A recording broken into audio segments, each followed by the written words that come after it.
5 বছরে কি কাজ হয়েছে এবার হিসেব দেওয়ার পালা। যারা নতুন প্রার্থী তারা বিধায়কের ঘাড়ে দায় চাপাচ্ছেন, আর যারা বর্তমান বিধায়ক এবং ফের প্রার্থী তারা পড়ছেন অস্বস্তিতে। এমন সময় মেজাজ হারিয়ে প্রশ্নের মুখে তুই তুকারিতে নেমে এলেন গোঘাটের তৃণমূল প্রার্থী নির্মল মাঝি। আবার বীরভূমের মুরারইয়ের বিধায়ক ক্ষোভের মুখে একেবারে স্পিকটি নট হয়ে গাড়িতেই বসে থাকলেন। ছোট মেয়ে পড়াশোনা শিখিস বলে চাচ্ছিস, পড়াশোনা করবি না, পড়াশোনা করলে দিদিমণি হতিস, চাকরি করতিস, 60,000 টাকা মাইনে। এমনিতেই নির্মল মাঝি মানে এসএসকেএমে কুকুরের ডায়ালিসিস করতে চাওয়া এক বিতর্কিত রাজনৈতিক চরিত্র।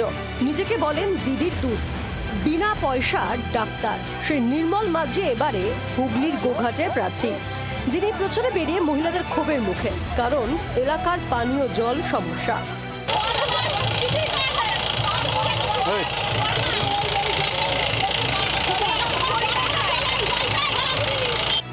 আচমকা এমন বিক্ষোভের মুখে পড়েই মেজাজ গরম হয়ে যায় ডাক্তার প্রার্থী।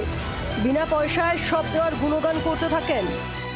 আমি মমতাদির বাড়িতে থাকতাম, মেডিকেল কলেজ থেকে ডাক্তারি পাস করেছি, পিজি হাসপাতালে 10 বছর চিকিৎসা করেছি, ওখান থেকে মেয়েদের বিশেষজ্ঞ ডাক্তার হিসেবে পাস করেছি, তারপরে মেয়েদের ক্যান্সারের ওপরেও আমি ডিগ্রি নিয়েছি।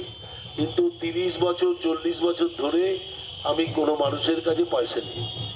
আমাকে বাংলার মানুষ জানে বিনা পয়সার ডাক্তার। দিদি আমাকে বাড়ি থেকে ডাইরেক্ট পাঠিয়েছেন, দিদির দূত হিসেবে এসছি এখানে আপনাদের জলের ব্যবস্থা করে দেবো। এখানেই থামলেননি নির্মল। তার কথা, এখন কাজ করলে সবাই মিলে জেলে যেতে হবে, জেলে খেতে হবে। একটা মেডিকেল কলেজ করেছি, সুপার স্পেশালিটি হাসপাতাল করেছি, 2টো অডিটোরিয়াম করেছি, 2টো স্কুল করেছি, একটা কলেজ করেছি, 2খানা বাস টার্মিনাস। এখন জেতার আগে করলে আপনি জেলে যাবেন, আপনি জেলে আমিও জেলে, আমরা একসঙ্গে জেলে খাবো, তুমি আর আমি একসঙ্গে জেলে খাবো।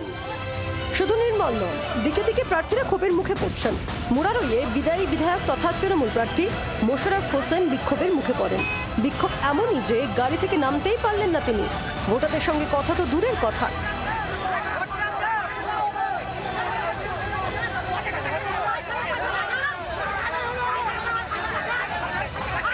আমরা অনেকদিন থেকেই দেখেছি ওটা পরিস্থিতি যে রাস্তাগুলো প্রায়োরিটি হিসেবে 5টা রাস্তা দেওয়া হয়েছিল, এখন সেগুলো কোনোভাবেই কোনো টেকনিক্যাল গ্রাউন্ডে হোক কিছু হোক ওটা প্রায়োরিটিতে প্রথমেই ছিল, কিন্তু ওটা হয়নি, পড়ে গেছে। তৃতীয় নম্বরে 2টো রাস্তা স্যাংশন হয়েছে, 3য় রাস্তা হয়তো ওইটি হবে, কিন্তু সত্যি এটা রাস্তাটা খুব খারাপ পর্যায়ে আছে, এটা করতে পারলে ভালো হতো।